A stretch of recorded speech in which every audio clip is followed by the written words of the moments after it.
Europe 1. Jean-Marc Morandini. Le grand direct des médias sur Europe 1. Bono TV.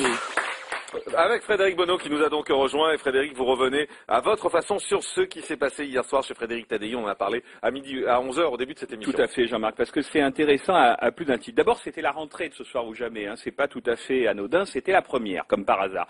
Alors, il y avait 3 sujets. Le premier sujet traité, c'était le stress au travail, lié évidemment à cette vague de suicides à France Télécom. Second sujet, Google et la numérisation des livres. Là, on est vraiment dans un sujet à la fois culturel et technique. Et puis, troisième sujet, peut-on remettre en cause la version officielle sur le 11 septembre? Alors le principe, on peut dire quasiment la mécanique de Ce soir ou jamais, c'est que ce sont des non-spécialistes. Il y avait sur le plateau des gens qui avaient certainement des choses à dire, comme ils l'ont prouvé d'ailleurs sur tous ces sujets, mais ils n'étaient pas spécialistes de ces sujets. Et ça, c'est le principe, souvent, de Frédéric Taddeï. Alors, il y a des moments où ça marche et des moments où ça marche un peu moins bien. C'est-à-dire que, par exemple, sur la numérisation des livres Google, quelqu'un comme Marine Karmitz, le producteur de cinéma, avait évidemment des choses à dire et ça marchait pas mal. En revanche, sur le stress au travail qui peut conduire jusqu'au suicide comme à France Télécom, quelqu'un comme Mathieu Kassovitz n'avait absolument rien à dire. Il était lui-même le premier à le reconnaître en disant que lui faisait le métier qu'il aime, que le stress au travail, il connaissait pas trop, quoi.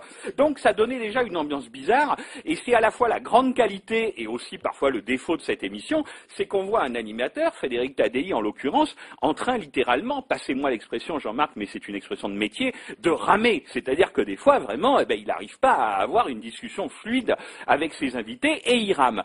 Et, à vrai dire, en regardant l'émission, on commençait un peu à se poser la question, si on connaît la télé un tout petit peu, de se poser la question, pourquoi Mathieu Kassovitz était là? Pourquoi Mathieu Kassovitz était là, vu qu'il n'avait pas grand-chose à dire sur Google et la numérisation des livres, et encore moins quelque chose à dire sur le stress qui peut conduire au suicide au travail. Alors pourquoi Mathieu Kassovitz? Évidemment, quand est arrivé le 3e sujet sur le 11 septembre, tout d'un coup, les masques sont tombés, et en plus, on va dire que c'était pas très bien dissimulé, quoi. C'était vraiment gros comme le nez au milieu de la figure.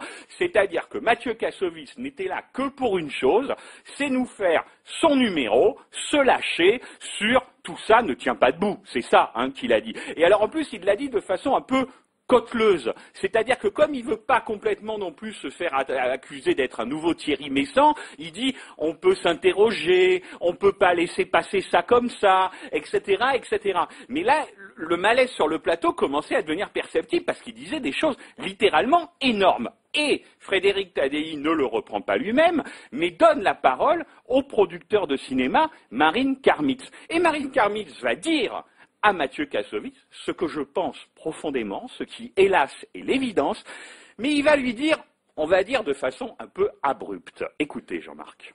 Moi, je pense que le conspirationnisme débouche sur quelque chose d'extrêmement grave, c'est le négationnisme. Négationnisme, c'est-à-dire les gens qui disent les chambres à gaz n'ont pas existé. Et on est dans cette filiation, et que c'est extraordinairement dangereux.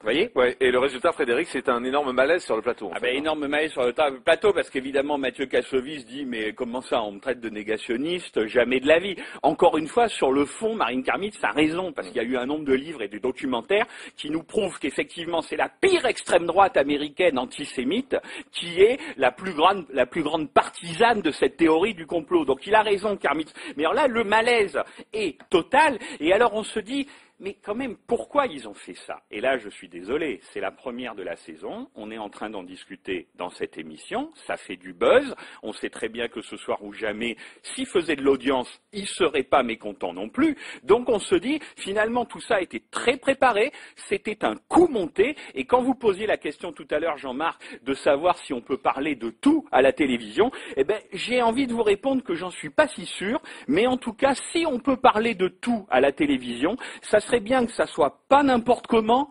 pas avec n'importe qui, et surtout pas pour les plus mauvaises raisons du monde, c'est-à-dire, désolé, mais pour faire de l'audience. Frédéric Bono, tous les jours sur Europe 1, et juste une précision, Frédéric, sur l'audience, justement, d'hier soir, mauvaise audience, il faut le dire, 5,2% seulement pour l'émission et 350 000 téléspectateurs. Mais ce matin, vous comme moi, nous avons eu la même idée, on ne s'en cache pas, c'est donc qu'il y a un buzz là et qu'on prépare la suite. Bien évidemment.